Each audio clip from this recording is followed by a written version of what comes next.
परमेश्वर के नाम की स्तुति हो। परमेश्वर की तारीफ हो गई। इस सुबह के वक्त हमारा ध्यान के लिए हम पढ़ेंगे जबूर 84 का 7वां।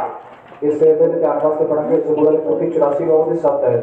जबूर 84 का 7वां। वे बल पर बल पाते जाते हैं, उनमें से हर एक जन सियोन में परमेश्वर को अपना मुंह दिखाएगा। परमेश्वर के नाम की स्तुति हो। परमेश्वर की तारीफ हो गई। यहाँ पे पढ़ा हुआ है, कई बार पढ़ा है। इतने पढ़े वचन कई बार ऐसे पढ़े हो गया। वो कुछ लोग सियोन में जाके उसका सिंहासन का सामने खड़ा हो पाएंगे करके ये जबूर लिखने वाला कहता है। इतने जबूर लिखने वाला कहता है कि कुछ लोग सियोन के सामने सिंहासन के सामने खड़े होकर इसका कहता है। तो खड़े होने वाले का कुछ योग्यता जरूरत है। होते खड़े होने वाले कुछ योग्यता होनी बहुत जरूरी है। वो हम भी परमेश्वर का सिंहासन का सामने जाके खड़ा होने के लिए चाहने वाले लोग हैं। असली परमेश्वर के सिंहासन के सामने खड़े होने चाहने वाले लोग हैं। वो हमको परमेश्वर का सिंहासन का सामने जाके खड़ा होना है। तो जेकर से परमेश्वर के सिंहासन के सामने जाके खड़े होना है था। वो हमारा स्थिति कैसा होना है। साढ़े हालात कितना होने चाहिए। सपोज हम एक अधर्मी है तो सिंहासन का सामने कैसे खड़ा होएंगे। मान लो जेकर से धर्मी है तो किस तरह सिंहासन सामने खड़े हो सकते हैं। वो ऐसा तो ये सिंहासन का सामने खड़ा होने वाले कुछ लोगों का स्थिति कैसे होएगा। वो अधर्मी नहीं है, धर्मी का अनुभव में आया हुआ लोग है। जो लोग सिंहासन के सामने खड़े होने वाले हैं वो अधर्मी नहीं बल्कि धर्मी का तजुर्बा है। नहीं या तो एक दिलेर के साथ खड़ा होने वाले जाकर दिलेरी के साथ खड़े होने वाले हैं। वो आजकल कई लोगों का स्थिति कैसा होएगा। वो उस दिन वहां जाने में दिलेर के साथ खड़ा नहीं हो सकते। आजकल कई लोगों ने कितना होंगे उत्थे जाके दिलेरी ना खड़े नहीं रह सकते। वो सिर झुके खड़ा रहेगा। सिर झुका के खड़े रहेंगे। वो क्योंकि ये दिलेर के साथ खड़ा होने की हो नहीं सकता था। तो पहले से ये तो उल्टा काम करने वाला, उल्टा चलने वाला, फिर वहां जाके कैसे सीधा खड़ा होएगा।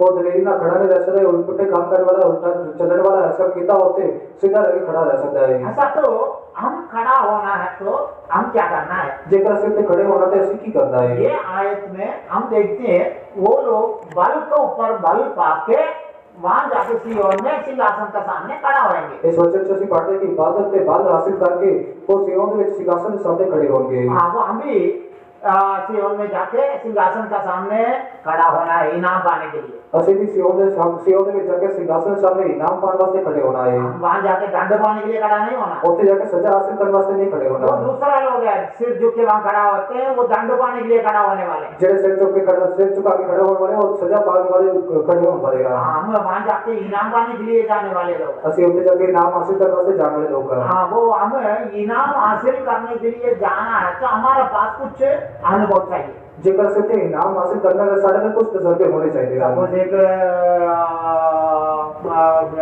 स्पोर्ट्स ग्राउंड में अच्छा दौड़ने वाला है तो वो उसका कुछ इनाम चाहिए। तो कई लोग दौड़ने पर भी वो एक व्यक्ति इनाम पाता है। मान लो कोई मैदान में को जेड़ा दौड़ने वाला है जेकर कई लोग दौड़ने नाल होना भी वो एक इनाम हासिल करना है। वो इनाम हासिल करना है तो वो पहले आना पड़ेगा। जेकर उन्हें इनाम हासिल करना तो पहले नंबर पे आना होगा। वो सारे दौड़ते हैं करके वो कैसा भाई पूछेंगे तो कुछ लोगों का स्थिति कैसा है। वो पीछे से पहले आया था मैं। कई लोग दौड़ने का तजुर्बा दसने वाले लोग कहेंगे कि मैं पीछे पहले नंबर पे आया सी। पीछे पहले नंबर है। पीछे वो जेड़ा पहले नंबर पे वो कुछ नहीं मिलना है और इसको कुछ नहीं मिलेगा। वो आगे आना है, वो पहले आना है, पहले नंबर पे आना है। वो ऐसा तो वो स्थिति हमारे जिंदगी में आत्मिक तौर से कैसे आएगा। उस तरह से सट के तजुर्बा आत्मिक तरीके ना सट जिंदगी कैसे होगा। नहीं होएगा तो हम वहां जाके कुछ इनाम पाने के लिए कुछ फायदा नहीं, वहां जा नहीं सकता। नहीं तो अपने से जाने सारे साल होते कोई इनाम नहीं मिल सकता। वहां जाने में वो आखिरी में दंड का योग्य होकर खड़ा होना पड़ेगा। आखिर में चलते जाके सजा के योग होकर खड़े रहना होगा। सजा पाने के लिए वहां जाना नहीं है। असल में सजा पाने वास्ते नहीं जाना। यहाँ पे हम देखने में कुछ योग्यता हमें चाहिए। वो लोग बल के ऊपर बल पाके वहां जाएंगे। ऐसे कुछ योग्यता होना चाहिए और बाल होते बाल हासिल करके जाएंगे। वो निर्बल अनुभव में नहीं है तो उसका पास कोई सामर्थ्य नहीं है करके कहने का अनुभव में वहां जा नहीं सकता। बाल रहे जहाँ सामर्थ कोई नहीं है इस तरह तजुर्बे में चलते जा नहीं सकते। सपोज मान लीजिए बहुत बड़ा पहलवान है। मान लो कोई बहुत बड़ा पहलवान है लेकिन उसका कोई वैरी आया इसको बांध के रख दिया तो उसका बल में क्या फायदा है? जेकर कोई ਉਹਦਾ ਵੈਰੀ ਆਇਆ ਉਹਨੇ ਬੰਨ ਕੇ ਰੱਖ ਦਿੱਤਾ ਉਹਦਾ ਬਲ ਦਾ ਕੀ ਲਾਭ ਹੈ? वैसे है शैतान हमें बांध के रख दिया, नहीं या तो बीमारी हमें बांध के रख दिया, नहीं या तो कई प्रकार का दुनिया का बात हमें बांध के रखेगा तो मान लो जेकर शैतान ने ਸਾਨੂੰ ਬੰਨ ਕੇ ਰੱਖਤਾ है, संसार ने कई तरह की बीमारी ने ਸਾਨੂੰ ਬੰਨ के रख ਦਿੱਤਾ था, फिर वहां जा नहीं सकता फिर ਉੱਥੇ जा नहीं क्योंकि सकते। बल के ऊपर बल पाके उनके पास सारे अच्छा सामर्थ्य के साथ जाने वाले लोग हैं। बल ਤੇ बल हासिल करके चंगी समर्थन हासिल करके जाने वाले लोग हैं। ऐसा तो ये सारे बंधन में रहने वाला क्या नहीं कर पाएगा? इनाम पाने के लिए नहीं जा पाएगा। इस तरह बंधन में रहने वाला होकर इनाम पाने वास्ते नहीं जा सकता। इसलिए ये आखिरी घड़ी में हम समझना बहुत जरूरत है। इस करके आखिर के समय में जानना बहुत जरूरी वो है। इन दिन में हम कुछ बंधन में पड़े हैं तो पहले उससे बाहर आने के लिए रास्ता ढूंढना है। इन्ना दिनों में जेकर से किसी बंधन में फंसे ना था उसको बाहर निकल वास्ते राह अपनाए। वो कई लोगों का बंधन से बाहर आना बहुत मुश्किल है। कई लोगों को उस गुलामी जो बंधन में जो बाहर आना बड़ा औखा है। कुछ नहीं है, वो एक तो बीड़ी सिगरेट पीने वाला का देख लीजिए, कुछ नहीं बल्कि बीड़ी सिगरेट पीने वाले को देखेंगे, वो कहेगा मैं ये बीड़ी नहीं पिएगा, सिगरेट नहीं पिएगा, मेरे को नींद नहीं आएगा। वो कहेगा जगह मैं बीड़ी या सिगरेट नहीं पीवांगा मेरे नींद नहीं आएगी। वो मेरे पेट में कहीं गड़बड़ हो जाता है, पेट के अंदर गड़बड़ हो जाती है। ऐसा कई प्रकार का बंधन में हम फंस गया। इस तरह कई तरह के बंधन में फंस गए, वो अंत में हम स्वर्ग जा नहीं पाए। आखिर में स्वर्ग जा नहीं सकते। हम इधर ही पड़ा रहना, हमारे पास का कोई बल नहीं है क्योंकि उन्होंने बांध के मरोड़ के रखा है। तो इस पर सामने इतने रहना होगा क्योंकि सारे में कोई बाल नहीं होने बांध के रोड के सामने इतने रखे है। ऐसा तो वहां जाना है तो क्या करना है? इस तरह जगह उत्ते जाना तो की करना होगा? हमारे पास बल चाहिए। सारे में बल चाहिए वो है। बल कहां से आएगा? तो बल कितना होगा? वो बल का हम पवित्र शास्त्र में कई रास्ता हम ढूंढ सकते हैं। तो इतने कलाम में बांधने वाले कई रास्ते लाभ सकते हैं। वो उसके लिए कई रास्ता पवित्र शास्त्र में हमें प्रकट करके दिया हुआ है। तो इतने कलाम में कई तरह के राह जाहिर करके दसे हैं। लेकिन हम आज वो सारे ढूंढने नहीं जा रहे हैं। पर आज से सारे नंबर नहीं जा रहे हैं। ये दो बातों को ध्यान करने जा रहे हैं। एक दो गलत ध्यान कर जा रहे हैं। ये आयत पढ़ने से पहले हम उससे पहले वाला आयत हम पढ़ना बहुत जरूरत है। ये वचन पढ़ तो पहला और तो पहला वाला वचन पढ़ना जरूरी है। सॉरी 5 से पढ़ेंगे, 5 और 6। 5 तो 6 पढ़ेंगे। क्या ही धन्य है वो मनुष्य जो तुझसे शक्ति पाता है, हाँ। और वे जिनको सिय्योन की सड़क की सुधि रहती है, हाँ। वे रोने की तराई में जाते हुए उसके सोतों का स्थान बनते हैं। हाँ बस यहाँ पे हम देखते हैं वो 6वीं आयत में हम देखने में खास तौर से एक बात हम देख सकते हैं। 6वीं आयत में जो एक डाल है खास बातों से देख सकते हैं। 5वें आयत में वो बोल दिया धन्य व्यक्ति है वो परमेश्वर से सामर्थ प्राप्त करके सामर्थ को ऊपर सामर्थ पाके उसे सिंहासन का सामने जाने वाला। 5वीं आयत में कहना था ना वो लोग जेड़ा बात होते बाल हासिल करके उस सिंहासन के सामने पहुंचता है। हाँ वो उसके लिए 6वीं आयत में एक रास्ता बता के दिया। और रास्ते 6वीं वचन में जिक्र रात से आए। ये आयत पढ़ते ही हम बोलेंगे रो रो के विनती करना है। ये वचन पढ़ते सिखाओगे रो रो के दुहाई देके और विनती करनी है। हाँ लेकिन ये रो रो के विनती करने का अनुभव में कुछ गहरी अनुभव हमें बहुत जरूरत है। ये रो रो के दुहाई देने के समय जिक्र बहुत डूंगा असर पाए। तो कई बार हम दुनिया में हम देखते हैं कोई मर गया तो उसके लिए रोने के लिए कुछ ना 4-5 लोगों को बुलाते हैं। ऐसे कई बार देखिए संसार में कोई मार जाता तो रोड वास्ते 4-5 लोग का साथ दे। हाँ वो आके रो रो के वो बोलते जाएगा। वो आके रो रो के इतना बोलते जाएंगे। वो क्या बोलता है सबको मालूम नहीं पड़ेगा। वो की बोलते हैं आपको किसी को पता नहीं लगेगा। हाँ क्या बोलता है? की बोलते हैं अभी मेरे को रोने के लिए बुलाया है और मेरे रोड वास्ते सजा है। पैसा देगा नहीं देगा मुझे मालूम नहीं है। पैसे देंगे नहीं देंगे पता नहीं। वो सही से उनका जो बोली सही से सुन के देखेंगे तो मालूम पड़ेगा। वो क्या बोलेगा? वो मुझे पैसा देगा नहीं देगा मुझे मालूम नहीं है, मेरे को बुला दिया।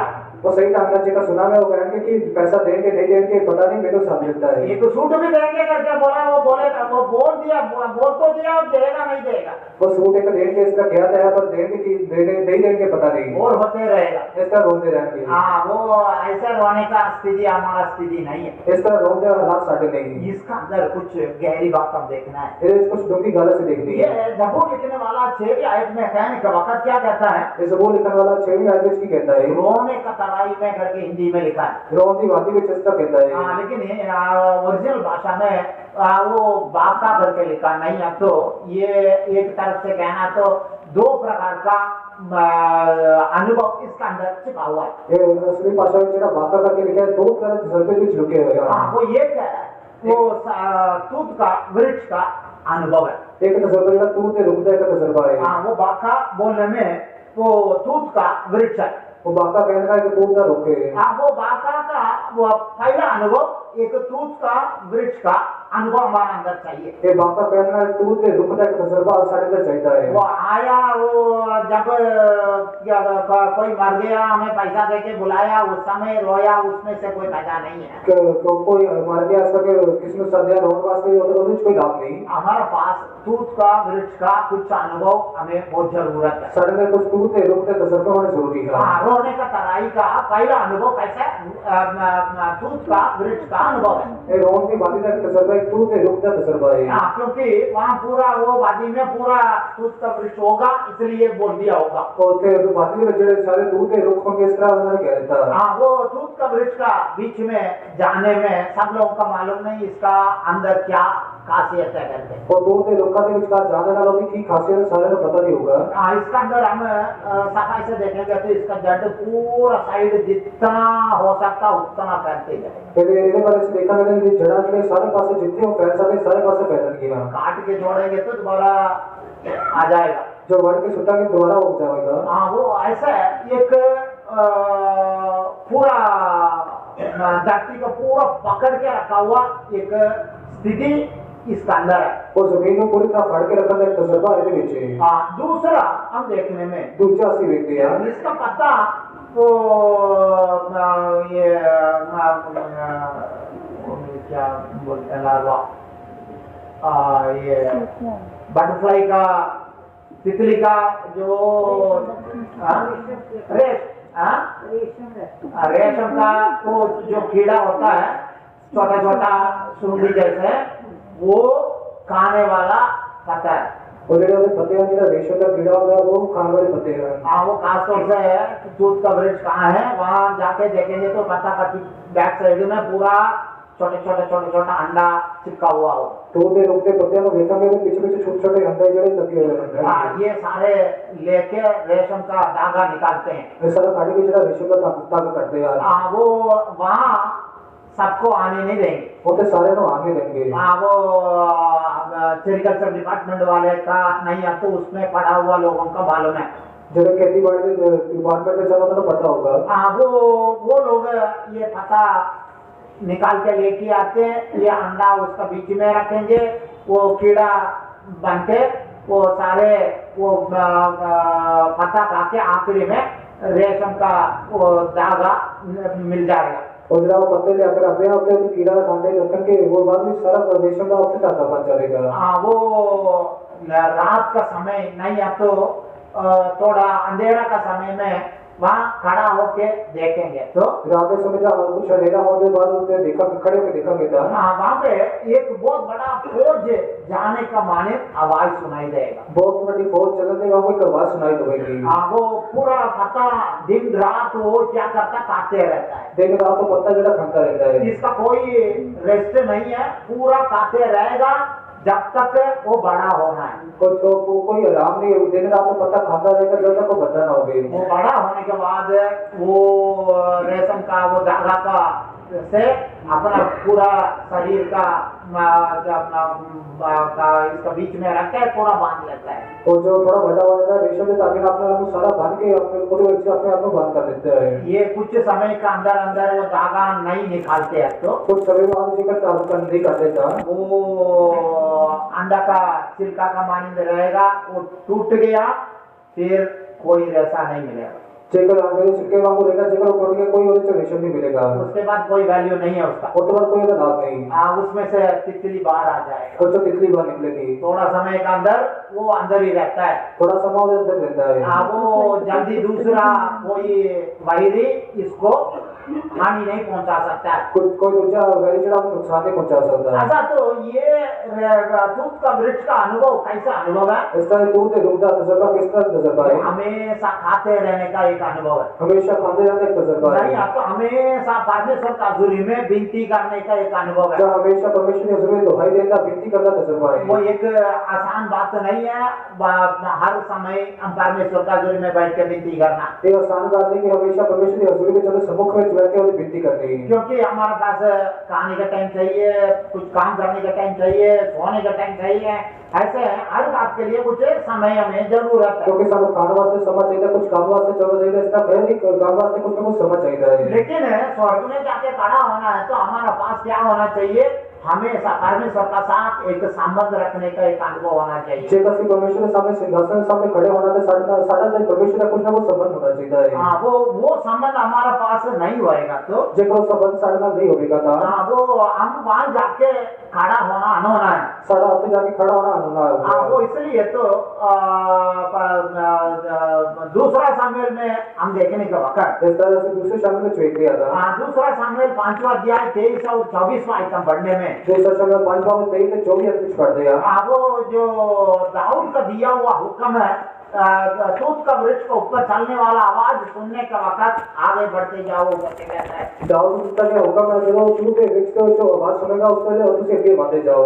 वो आगे बढ़ते जाके वो पता पा सकते हैं, जो आगे बढ़ते जाके पता हासिल कर सकते हैं। वो तूत का वृक्ष का अनुभव हम सब जानते हैं, वो प्रार्थना का एक अनुभव है। तूत के रूप का तजर्बा सारे जानते कि प्रार्थना का तजर्बा है। वहाँ पे एक बहुत बड़ा फौज चलने का माने एक आवाज सुनाई देगा। बहुत बड़ी फौज से चलन वहाँ को आवाज तो सुनाई देगी। ऐसा तो हमारा पास ये अनुभव बहुत जरूरत है। इस तरह तजर्बा सारे को होना बहुत जरूरी है। वो कई लोगों के पास प्रार्थना का अनुभव ये अनुभव नहीं मिलता है। कई लोगों में प्रार्थना तजर्बा नहीं मिलता। वो इधर आएगा तो दुआ करो बोल दिया तो दुआ स्टार्ट होएगा, अंत नहीं होएगा। कहते हैं गारंटी की प्रार्थना करते प्रार्थना शुरू होगी खत्म नहीं होगी। वो पहले तो मीटिंग 12:30 बजे तक चलता था, 12 बजे तक चलता था। 12 बजे का 10 मिनट पहले आएगा, वो पीछे आके गोड्डे पे खड़ा हो जाएगा, दोनों हाथ उठा के, हाथ में बाइबल भी उठा के दुआ करते रहेगा। मीटिंग खत्म हो गया, सारे लोग भी जा रहे हैं। पहला 12 बजे तक मीटिंग से करके 10 मिनट पहले आके पीछे आगे गोटे से खड़े होकर इसका हाथ जाके बाइबल भी हाथ जाके इसका प्रार्थना करते रहेंगे। वो ऐसा करेंगे वो फायदा है नहीं, इसका करने की कोई लाभ नहीं। हमारा प्रार्थना एक अलग प्रार्थना है। साड़ी प्रार्थना एक अलग प्रार्थना है। वो हमेशा परमेश्वर का हजूरी में विनती करने का एक अनुभव, हमेशा परमेश्वर की हजूरी में दुहाई देने की विनती करना तजर्बा है। वो हमारे पास दूसरा कोई किसी काम का टाइम नहीं है। किसी और काम से साथ वो समय नहीं। हम खाना खाना है, सोना है, ये सब जरूरत है। ऐसे खाना खाना सोना है सारा जरूरी है। वो नहीं है तो घर के अंदर कुछ झाड़ू करना, पोछा लगाना, सब काम हमें जरूरत है। कार्य चालू लगाना, पोछा लगाना, सारे काम जरूरी है। लेकिन उस समय में भी हमारा हृदय नहीं आता, हमारा प्राण, हमारा आत्मा परमेश्वर के साथ संबंध के साथ रहना है। उस वेले सारा दिल जड़ा सारा जान जड़ी परमेश्वर नाल एक संबंध में रहनी चाहिए। वो नहीं होएगा तो अंत में हम कुछ हासिल नहीं कर सकते। जेकर इतना नहीं होएगा तो आखिर कुछ हासिल नहीं कर सकते। वो हमेशा परमेश्वर का साथ संबंध रखने का एक अनुभव है। हमेशा परमेश्वर नाल एक संबंध रखने का तजर्बा है। वो उसके लिए भी हम कुछ अच्छा अनुभव को हमारे जिंदगी में अभ्यास करना है। उसके लिए भी ऐसे कुछ चंगे तजर्बे अपने जिंदगी में लेके आना है। फिजिक्स वाले से पूछेंगे तो फिजिक्स वाले बोलेगा वो बिजली का तार में करंट जा रहा है, इधर से स्विच बंद कर दिया तो बंद हो जाएगा। फिजिक्स वाले में पूछा नहीं कि तार में चले करंट जा रहे थे, इधर जगह बटन बंद करता है तो वो बंद हो जाएगा। वो तांबे का तार तो है, वो तांबे की तार है। लेकिन कुछ कंडीशन में एक बार बिजली चले गया, उसके बाद इधर से बटन बंद करो, बिजली आते रहेगा। तो कुछ लाता में जगह तो बटन भी बंद कर दे तो कुछ बिजली आती रहेगी। कुछ लोग सोचते हैं अभी वो सिस्टम हमारा पास होता है तो बिजली का बिल नहीं आना, हमारा तो बिजली का बिल इतना आ रहा है। कुछ लोग सोचते कि जगह ये सारे को होता था कि सारा बिजली का बिल ना आता कि सारा बिल कितना आता है। लेकिन उसके लिए -53 डिग्री रखना पड़ेगा। तो उधर वास्ते जड़ा तापमान जड़ा -53 रखना होगा। वो लेह में भी उतना टेम्परेचर नहीं है, लेह में भी जड़ा तापमान नहीं है। वो साइबेरिया में जाना पड़ेगा। साइबेरिया में जाना होगा। वो -53 में आएगा तो क्या होएगा, बिजली लगातार आते रहेगा। 230 इधर से दे दिया, उधर 230 मिलेगा, वो इधर बंद करने पर भी बिजली आते रहे। -53 जेकर रखोगे 220 जो चलेगी तो जेकर जो बंद भी करना के कमी आती रहेगी। वैसे हमारा अंदर भी ये लगातार चलने का अनुभव बहुत जरूरत है। तो इसी तरह लगातार चलने का तजर्बा साढ़े में बहुत जरूरी है। वो इधर स्विच बंद कर दिया, ये बंद हो गया, ऐसा कंडीशन में नहीं होना है। इसको बटन बंद कर देता तो इधर बंद हो गया, इस तरह हालात कुछ नहीं आना। दूसरा अनुभव, दूसरा तजर्बा ये बाका का अनुभव कहना है तो ये बाका का तजर्बा कहना था। वो ये बाका एक तरह से कहना तो एक वृक्ष से मिलने वाली एक गोंद जैसा चीज है। ये बाका कहने वाले के वृक्ष जो मिलने वाले गोंद नामक तजर्बा है। वो ब्लासम बालसम वृक्ष का गोंद है। तो बालसम जो रोपदे का गोंद है। BALSAM बालसम का नाम से एक वृक्ष है, वो वृक्ष का कुछ गोंद है। तो बालसम नाम से रोपदे जड़ा वो गोंद है। ये इसी से ये वो सारे औषधि बनाते हैं। इनसे सारी औषधि जो बनाते हैं। औषधि दवाई वो यिर्मयाह का किताब 8वां अध्याय 22 आयत में हम देखने में यिर्मयाह की किताब 8वां की 22 आयत पढ़ते हैं। वो यिर्मयाह नबी कहता है क्या गिलियाद में औषधि नहीं? और यिर्मयाह भी कहता है कि गिलियाद में कोई औषधि नहीं। वो आखिरी आयत में बड़े जल्दी, क्या गिलाद देश में कुछ बलसान की औषधि नहीं? क्या उसमें कोई वैद नहीं? यदि है तो मेरे लोगों के घाव क्यों चंगे नहीं हुए? वो औषधि पूरा चंगा करने वाला और रोगन जड़ा सारा चंगा कर वाला है। वो ये वृक्ष से मिलने वाला वो गोंद एक तरफ से चंगा करने वाला है और उसमें जो मिलने वाली गोंद एक पास से चंगा करने वाली है। दूसरा तरफ से ये जैसा हम प्याज काटने का वक्त क्या होता है, पानी में नहीं डाल के काटेंगे तो क्या होना, आंख से पानी आना शुरू हो जाता है। जिसका प्याज काटने के समय जेकर असली पानी से भगो के नहीं काटेंगे अच्छा से पानी आना शुरू हो जाएगा। वो इसलिए अब पानी में डाल के फिर प्याज को काटते हैं। सर पानी सुखा के दोबारा बाद में प्याज को काटते हैं।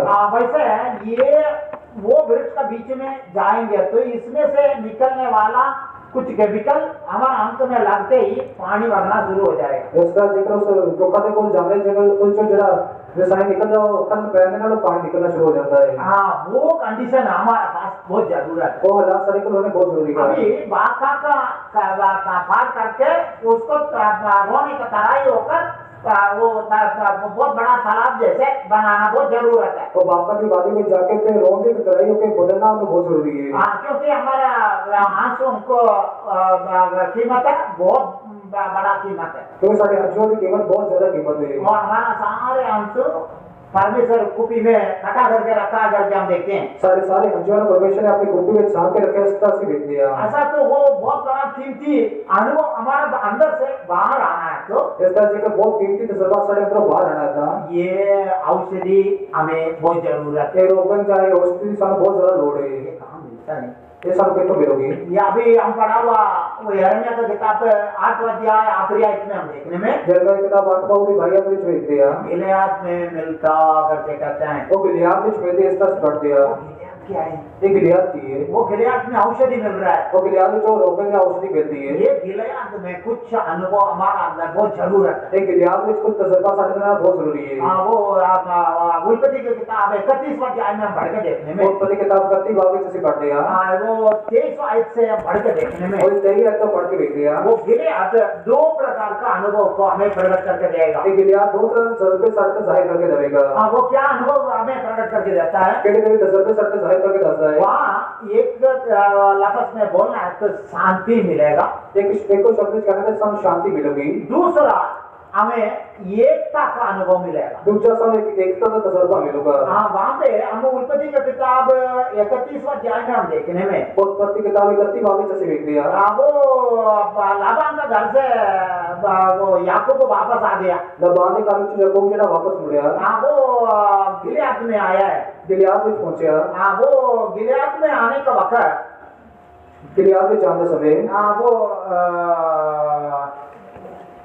वहाँ उसको पीछे किया हुआ व्यक्ति का साथ परमेश्वर बात किया है। पीछा कितना व्यक्ति के नाल परमेश्वर ने गल की वो क्या कहता है, वो वहां जाके मेरा संतान से क्या ना करो, भलाई भी ना करो, बुराई भी नहीं करो। उत्थे जाके मेरे संतान ना कोई भलाई भी नहीं करनी ना बुराई करनी है। वो लाबान का स्वप्न में परमेश्वर बता दिया, वहां जाके कुछ भलाई भी नहीं, बुराई भी नहीं। लाबान के नाल परमेश्वर ने गल की ना तो भलाई करे ना बुराई करना। वो ये खास तौर से कहना तो अर्नोन और याकूब का नदी का बीच का एक तराई है। ते खास तौर ना कहना अर्नोन और याकूब के विचार के तरह बात है।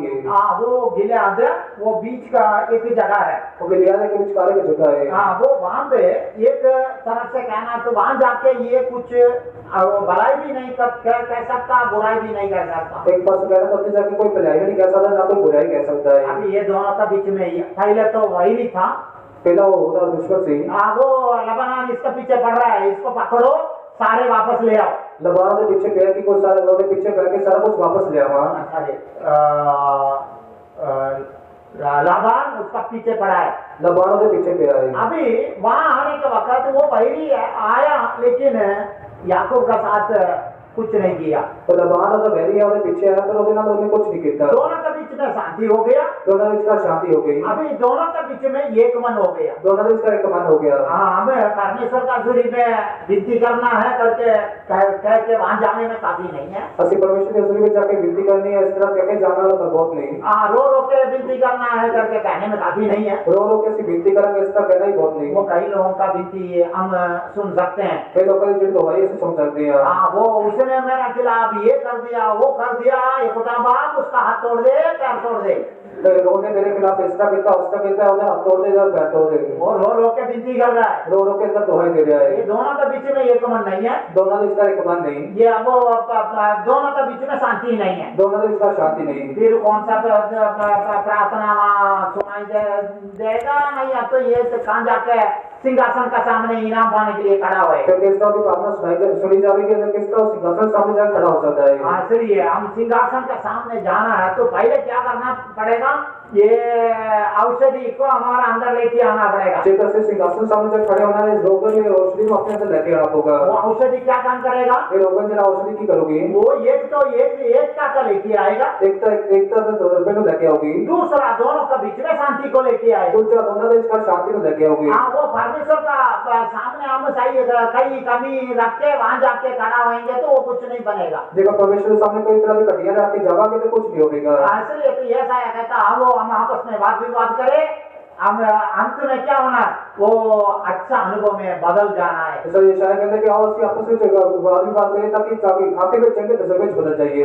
वो हमारा अंदर वाद विवाद, परमेश्वर के साथ वाद विवाद करने का अनुभव है। परमेश्वर ने गलबात करना चाहिए, वाद विवाद करना तजर्बा आना चाहिए। वहां जाने में पहले परमेश्वर का साथ एक होना है, होते जाके पहला परमेश्वर के नाल एक होना है। यीशु अपना लहू बगाया, वो बीच वाला दीवार तोड़ के हमें एक बना दिया परमेश्वर का साथ। यीशु ने अपना लहू बहा के विचकार वाले दीवार से तोड़ के सब परमेश्वर के नाल एक कर देता। वो दोनों के बीच में एकता मिल गया, दोनों के बीच का एकता आ गई। दूसरा दोनों के बीच में शांति आ गई, दूसरा दोनों के बीच का शांति आ गई। शांति नहीं है तो दोनों एक साथ नहीं जाएगा, जेकर दोनों ने शांति नहीं, दोनों एक साथ एक नाल नहीं चल सकते। इसलिए पहले हमारा पास ये दो अनुभव को लेके आना है। ऐसा सब तो पहले दोनों तजर्बे अपने अंदर लेके आने हैं। वो आंसू भगा के अभी क्या करेंगे, परमेश्वर का हजूरी में विनती करेंगे, और अंजू वहां के परमेश्वर की हजूरी में दुहाई दबाएंगे। वो विनती करना काफी नहीं है, वो दुहाई देनी बहुत नहीं, वो इसका साथ ही और कुछ का अनुभव हमारा अंदर लेके आना है। और दिन कुछ और तजर्बे अपने अंदर लेके आने हैं। वो कैसा अनुभव लेके आएंगे, केड़े केड़े तजर्बे लेके आने हैं। वो पहले हम पढ़ेंगे, पहला सामुएल 30वां अध्याय पहले 6 आयत हम पढ़ के देखने में। पहला शमूएल 3 बाबू की पहली 6 तक पढ़ के देखते हैं। अभी यहाँ पे अभी हम पूरा पढ़ने का समय नहीं है, आप लोग नोट करके रखिए, बाद में जाके आप पढ़ के देख लीजिए। ये सारा पढ़ना मेरा नहीं है तो उसको लेके रख लो, बाद में जाके पढ़ के देखियो। वो ये पहला सामुएल 30वां अध्याय पहले 6 आयत हम पढ़ के देखने में। पहला शमूएल 3 बाबू की पहली 6 तक पढ़ के देखते हैं। वो दाऊद का स्थिति हम देख सकते हैं, दाऊद के हालात से देख सकते हैं। वो दाऊद का स्थिति कैसा स्थिति है, दाऊद के हालात किस तरह दे रहा था। अभी तो दाऊद का साथ रहने वाले सारे इसका वैरी बन गए, दाऊद के नाल रहने वाले सारे उसके दुश्मन बन गए। वो दाऊद के साथ रहने वाले सारे दुश्मन बन गया, कारण क्या है, दाऊद के नाल रहने वाले सारे बैरी बन गए की वजह की है। वो सारे तो अमले की लूटपाट के चले गया, अभी कोई रास्ता नहीं है। सारा कुछ एमएलए की जो लौट के लगे उन पर रहा नहीं। हाँ, वो अमले की ये लोगों का परिवार का लोगों को भी लेके चला गया, सारे सामान भी लेके लूट के चला गया। एमएलए के तो सारे परिवार भी लौट के लगे, सारा सामान भी उन्होंने लूट के लगे चले गए। अभी क्या करना, दूसरा रास्ता नहीं। अभी दाऊद ने हमें लेके चला गया वो युद्ध के लिए, अभी ये तो पीछे से ये सारे लूटपाट हो गए। दाऊद उन्होंने लोगों के वास्ते लड़ाई वास्ते लेके चले गया, पीछे सारा लूट के ले गए। तो हम तो परमेश्वर का हजूरी में गया, पीछे से चोर आया, सारे लूट के चले गए। असि तो परमेश्वर की हजूरी के पीछे चोर आए, सारा कुछ लूट के ले गए। हाँ, वो युद्ध का मैदान में चले गया, और लड़ाई के मैदान में चले गए। यहाँ पीछे से चोर आया, सब लूट के चला गया। पीछे चोर आए, सारा कुछ लूट के ले गए। अभी सारे लोग मिलके क्या कर रहे हैं, उन सारे लोग मिलके की कर रहे हैं, वो इसका ऊपर का पथराव करने के लिए बैठे हैं। और ते पथराव करने वास्ते सब बैठे हैं। अभी दाऊद का क्या काम कर रहा है, हम दाऊद की काम करता है। 6वीं आयत में बढ़ के देखने में 6वें वचन में से पढ़ के देखते हैं, परमेश्वर में अपने आप को मजबूत किया, तगड़ा किया करके हम देखते हैं। परमेश्वर के अपने आप को तगड़ा कितना इसलिए देखते हैं। हाँ, वो हमारा अंदर परमेश्वर का हजूरी में जाके रो रो के विनती करके अपने आप को मजबूत करने का एक अनुभव बहुत जरूरत है। से अपने आप को परमेश्वर की हजूरी में जाके परमेश्वर के दुहाई देके अपने आप को उधर तगड़ा करना तजर्बा होना बहुत जरूरी है। वो अपने आप को तगड़ा नहीं करेगा, फिर परमेश्वर का हजूरी में जाकर कुछ फायदा नहीं है। जेकर से परमेश्वर की हजूरी में जाके अपने आप को तगड़ा या मजबूत नहीं करेंगे, सारा परमेश्वर की हजूरी में जाना कोई लाभ नहीं। इसलिए पहले परमेश्वर का हजूरी में जाने में रो रो के विनती करना काफी नहीं है। पहला परमेश्वर की हजूरी में जाके रो रो के दुहाई देना है बहुत नहीं। और वो हमारा अंदर एक बहुत बड़ा सामर्थ को लेके आना है। सब तो पहला अपने अंदर एक बहुत बड़े भालू सामर्थ्य लेके आना वो है। उसके लिए हम अपने आप को तगड़ा करना है, और वास्ते अपने आप को तगड़ा करना है। वो मजबूत करना, परमेश्वर का हजूरी में हमें मजबूत करना बहुत जरूरत है। परमेश्वर की हजूरी में अपने को तगड़ा करना जरूरी है। वो नहीं होएगा तो हम परमेश्वर का हजूरी में जाके कुछ आशीष प्राप्त नहीं कर पाएंगे। नहीं होगा तो परमेश्वर की हजूरी में जाके कोई बरकत ਅਸੀਂ हासिल नहीं कर सकते। दूसरा हम देखने में दूसरा ਅਸੀਂ ਵੇਖਦੇ ਆ पहला सामुएल 17वें अध्याय में पढ़ कर देखने में, पहला शमूएल 17 ਵਿੱਚ पढ़ के ਵੇਖਦੇ ਆ वहाँ 17वें अध्याय 45वां आयत में पढ़ के देखने में 17 बाबू ਦੇ 45 ਵਿੱਚ पढ़ के ਵੇਖਦੇ ਆ वो परमेश्वर का नाम से वहाँ अपने आप को दृढ़ करना बहुत जरूरत है। परमेश्वर के नाम ਦੇ ਨਾਲ अपने आप को मजबूत करना जरूरी है। अभी दाऊद का सामने गोलियत आ गया, दाऊद के सामने गोलियत आ गया। वो गोलियत कहता है तू तो छोटा लड़का है, कुत्ता जैसे मेरे पास आ रहा है, डंडा लेकर कुत्ता भगाने के लिए आ रहा है। गोलियत कह रहे कि तू तो एक छोटा लड़का है, डंडा लेके तो मैंने कुत्ता पजामा को आ रहा है। हाँ, वो मैं बचपन से मैं बहुत बड़ा योद्धा है, मैं बचपन से बड़ा का शूरवीर रहा। हाँ, मेरे पास सब कुछ है, मेरे को सारा कुछ है। लेकिन दाऊद क्या कहता है, पर दाऊद की कहता है आप तो सब कुछ लेके आ रहा है। तू सारा कुछ लेके आ रहा है। हाँ, वो 45वां आयत पढ़ के देखने में 45 आयत पढ़ के लिखते हैं। हाँ, वो बड़ा तलवार लेके आ रहा, बड़ी तलवार लेके आ रहा है। हाँ, और बाकी सारे हथियार के साथ आ रहा हो, बाकी सारे हथियार लेके आ रहा है, लेकिन मैं परमेश्वर का नाम लेके आया। मैं परमेश्वर का नाम लेके आ रहा। हाँ, वो परमेश्वर का नाम लेके हम परमेश्वर का हजूरी में आना है। ਅਸੀਂ परमेश्वर का नाम लेके परमेश्वर की हजूरी में जाना है। बाकी सारे लेके आएंगे, फिर प्रार्थना में कोई फायदा नहीं। जब बाकी सारा कुछ लेके आवांगे तो प्रार्थना में जाना कोई लाभ नहीं। हाँ, वो परमेश्वर का नाम लेके आना है। ਅਸੀਂ परमेश्वर का नाम लेके आना है। हाँ, वो स्वर्ग का मालिक का नाम लेके हम आएंगे। स्वर्ग के मालिक का नाम लेके ਅਸੀਂ आवांगे। जब तक वो परमेश्वर का नाम लेके नहीं आते, जो तक इस परमेश्वर का नाम लेके नहीं आते, वो फिर हमारा पास वो कोई सामर्थ्य नहीं मिलेगा, हम कुछ युद्ध नहीं कर पाएंगे। सर में कोई बल नहीं होगा, कोई लड़ाई लड़ नहीं सकते। हाँ, वो तीसरा अनुभव हम देखने में तीसरा तजर्बा से लिख लिया। दूसरा तिमोथी दूसरा अध्याय में हम बढ़कर देखने में दूसरा तिमोथी दूसरे भाग में 6 पार्टी लिख लिया। वो पहले आयत में एक बहुत बड़ा अच्छा अनुभव संत पौलुस तिमोथी उसको बता के दे रहा है। पहले वचन में संत पौलुस बहुत एक चंगा तजर्बा में जाहिर करके दसता है। हाँ, वो कैसे बलवान होंगे, किस तरह से तगड़े होंगे, वो मसीह का द्वारा मिलने वाला अनुग्रह का प्राप्त करके, मसीह के जरिए मिलने वाली कृपा के जरिए। हाँ, वो सुबह का वक्त आत्मा हमसे बातें किया, मैं अनुग्रह लेके आया। प्रवेश की आत्मा ने गल की मैं कृपा लेके आया। हाँ, वो परमेश्वर हमें अनुग्रह देने के लिए अनुग्रह लेके आया है। परमेश्वर हम कृपा देने से कृपा लेके आया। वो हमें अनुग्रह का खो बैठेंगे तो फिर अंत में कुछ नहीं मिलना। जेकर से अपनी कृपा न भरवा देंगे, आपके तो ਸਾਨੂੰ कुछ नहीं मिलेगा। हाँ, इसलिए जैसा संत पौलुस दूसरा तिमोथी दूसरा अध्याय पहले आयत में कहता है, वैसे हम मसीह के द्वारा मिलने वाला अनुग्रह के साथ आना है। जिस तरह दूसरा तिमोथेयुस 2:9 ਦੀ ਪਹਿਲੀ ਅਧਿਆਇ ਵਿੱਚ ਸਤਿਪੁਰਸ਼ ਕਹਿੰਦੇ ਆ ਅਸੀਂ ਕਿ परमेश्वर को कृपा लेने वास्ते आना है। हाँ, वो यीशु का अनुग्रह के साथ हम परमेश्वर का हजूरी में बैठना है। यीशु की कृपा लेने वाले हजूरी में बैठना है। वो बैठेंगे, हमारे अंदर सामर्थ आएगा। जिसका ਅਸੀਂ बैठांगे ਸਾਡੇ ਤੇ बल आऊगा। हाँ, वो सामर्थ के साथ हम लड़ सकते हैं। उसी बल के नाल ਅਸੀਂ लड़ सकते हैं। हाँ, वो उसी बल के साथ हम वो सिंहासन के सामने खड़ा होने के लायक बन सकते हैं। उसी बल के नाल ਅਸੀਂ सिंहासन सामने खड़े होने योग्य बन सकते हैं। या और भी एफिसियों का पत्री में संत पौलुस कहने के वक्त एफिसियों के पत्री में संत पौलुस कहने के वक्त हाँ, वो 6 अध्याय में हम 10वां हिस्से हम पढ़ के देखने में 10वें तो पढ़ के लिख दिया। हाँ, वो संत पौलुस कहने के वक्त क्या कहता है, सारे हथियार बांध के लड़ने के लिए जाना है। तो संत पौलुस कहता है कि सारे हथियार बांध के तुसी लड़ने वास्ते जाना है। हाँ, वो कई प्रकार का अच्छा आत्मिक अनुभव इसका अंदर छिपा हुआ है। कई चंगे रूहानी तजर्बे जो छुपे हुए हैं। हाँ, वो विश्वास भी है, नेचा भी है,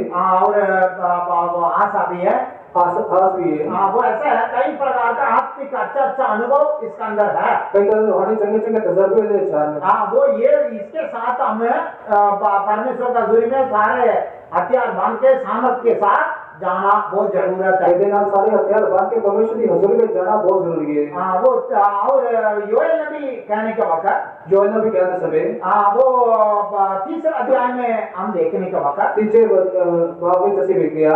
वो योएल नबी क्या कहता है, योएल नबी कहता है 3:10 पढ़ने में, फिर बहुत 10 कुछ पढ़ दे।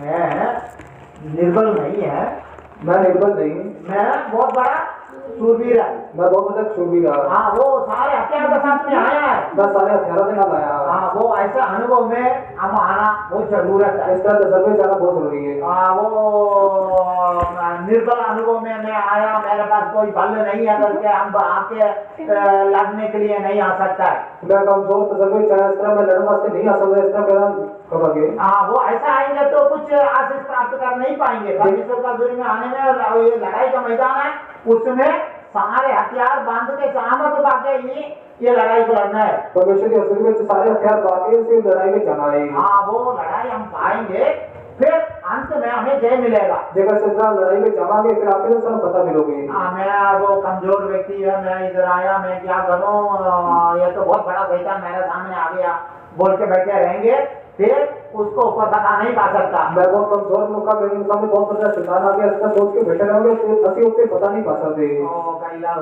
कई लोग बोलते मैं अच्छा था, वो किसी ने कुछ कर दिया इसलिए मैं फंस गया। कई लोग कहेंगे कि मैं बहुत चंगा सी, किसी ने कुछ कर दिया इस करके मैं फंस गया। वो अभी मैं कुछ कर नहीं पाया, मैं कुछ कर नहीं सकता। ऐसे बैठे रहेंगे तो फिर कुछ नहीं होना, अंत में इनाम नहीं मिलना, वहां जाके सजा मिल जाएगा। आखिर जगह का बैठे रहना कुछ नहीं मिलेगा, आखिर ऊपर जाके सजा मिलेगी, हम क्या हो जाएंगे। और इन दिन में लड़ने के लिए मैं सामर्थ्य व्यक्ति है, बलवान व्यक्ति है अगर कह के विश्वास के साथ आना है। इन दिनों जैसे मैं बहुत तगड़ा, मैं बलवान लोग का समर्थन ना लाना है। हाँ, वो परमेश्वर का हजूरी में वो सामर्थ को पर सामर्थ बाके अंत में इनाम पाने का लायक बनना है। परमेश्वर की हजूरी से बादल से बाल आसमान के आखिर में इनाम में योग के बदल जाना है। वो अब अनुभव में हम जाते हैं तो देखो तजर्बे से जाते हैं अंत में हमें इनाम मिलेगा, नहीं है तो इनाम नहीं मिलना, दंड का योग्य बन जाए। आखिर में समय इनाम मिलेगा, नहीं तो सजा से हथियार होकर बदल जाएंगे। ऐसा तो इस सुबह का वक्त हम हमारा आंख को बंद करें, इस करते सेवरी अपने कान बंद कराएंगे। हम सारे कैसे भी हो सिंहासन के सामने जाना, इनाम पाने का अच्छा अनुभव हासिल करना है करके ही आया है। इस सेवरी से सारे किसी ना किसी के ना इनाम पाना जब सब जाते योग बनना इस तरह सोच के सी आए हैं। हाँ, वो लेकिन इसका रास्ता जब वो लिखने वाला सफाई से कह दिया, और रास्ते की राह जबूर लिखने वाले ने सफाई नहीं कर सकता।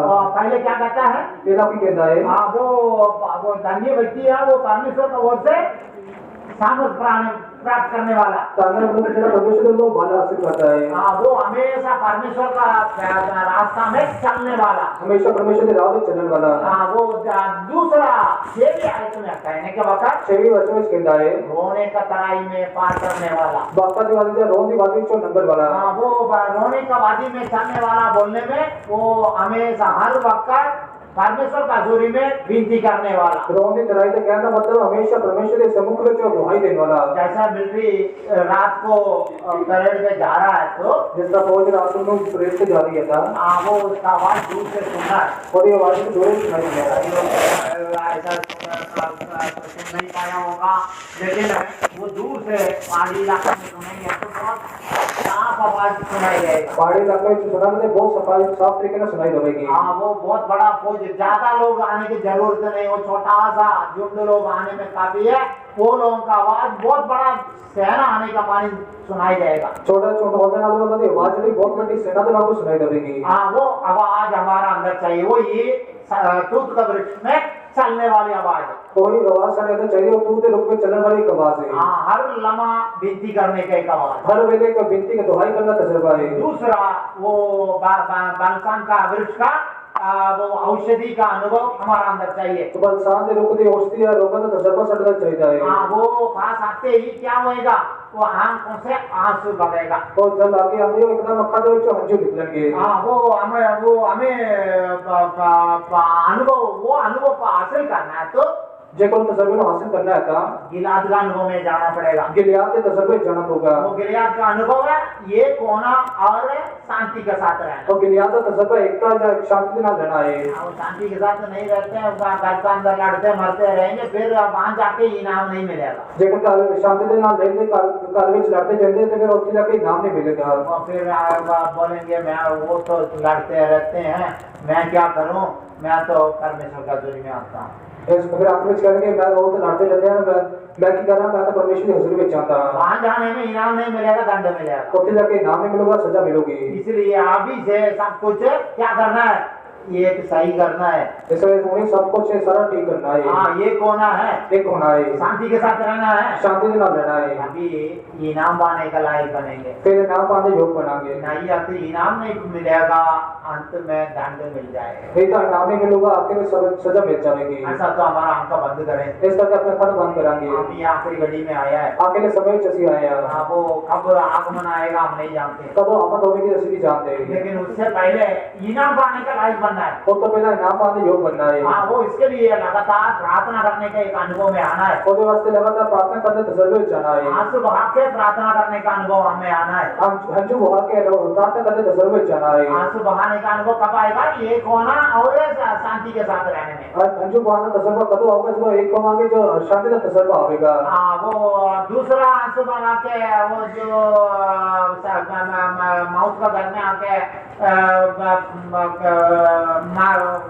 रोने के लिए आने कमाने में आमर रोएंगे, कोई लाभ नहीं है। बहुत से कार्य चाहे हंजू बहा के रोना तजुर्बे में चाहोगे, उधर कोई लाभ नहीं। हाँ, इसलिए हमें इन दिन में बहुत सावधानी के साथ आना है। जैसा कि इतना दिनों बड़े चौक से सावधानी ना रहना है। थोड़ा समय बाकी है, थोड़ा ही समय बाकी है। हम रो रो के विनती करके कैसे भी हो इनाम पाने के लायक बनना है। रो रो के दुहाई दे के किसी भी तरीके ना इनाम पाने योग बनना है। ऐसा अनुभव में बदलने के लिए परमेश्वर का हाथ में समर्पण करें, परमेश्वर में मदद करें। ऐसा तो समय वास्ते बदलने वास्ते परमेश्वर का सम्मान के परमेश्वर सारी सहायता करे।